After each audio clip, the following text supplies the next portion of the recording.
Okay, we're on 3.2, day 2. Again, you have done this before.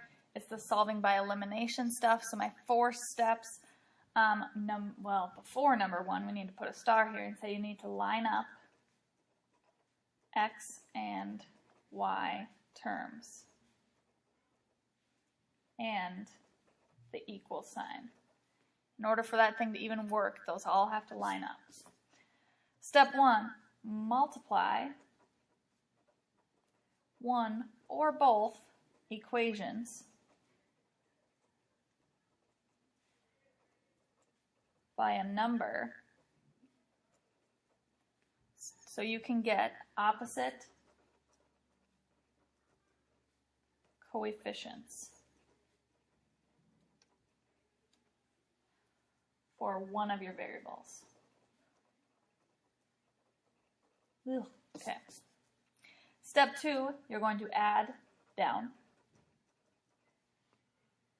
Step 3, you're going to solve for other variable. And step 4, plug in number into one of the original equations.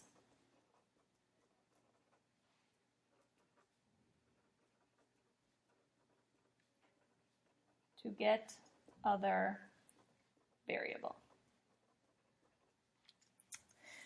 There's your 4 steps, kind of 5 with the first one up there. And let's do an example. So, let's zoom in here. You can see. Okay. So we need to line up my x, my y, and my equals. So I'm going to bring this 7y to the other side. So now I have 3x minus 7y equals 10. So I can line up the 6x underneath minus 8y equals 8. You can see my x's and my y's. My equals are all lined up. So now I want to multiply one or both of these so that either the x's or the y's have opposite coefficients. Well, if I look at 3 and 6, I can multiply this by negative 2, so that has a negative there. Let's do that. So we got negative 6x plus 14y equals negative 20. And then the second equation stays the same. And this is where I'm going to add down. As these go away, it's exactly what I wanted to happen. Then I got 14 minus 8 gives me 6y equals negative 12.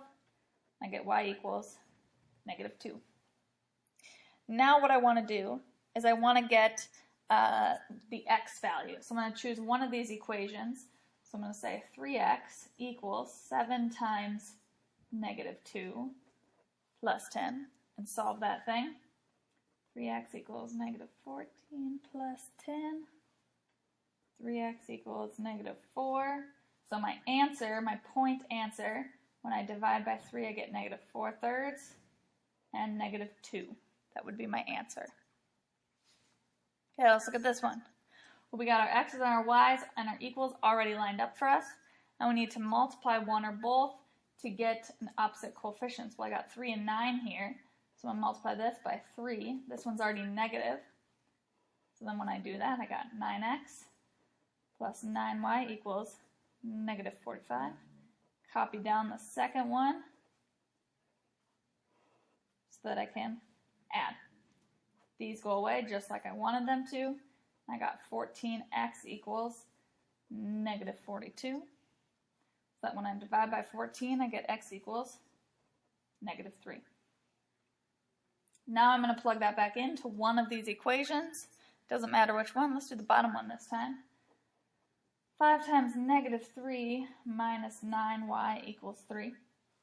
We got negative 15 minus 9y equals 3. I'm going to add 15 over, so I got negative 9y equals, what does that say? Negative 9. Did I do this wrong? No, I didn't. Okay. Negative 9y equals, I'm going to add 15, I get 18. Divide by 9, I get negative 3, and then negative 2. That would be my answer. Okay, a couple more.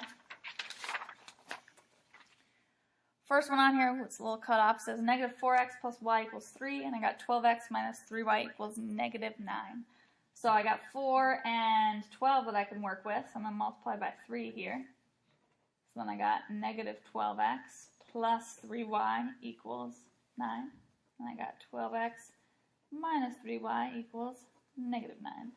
So that when I add down, these cancel out. Oh my gosh, these cancel out, and these cancel out. So basically I got 0 equals 0. Is that true? Yep, it's true. So that means they're the exact same line. So it's infinite solutions.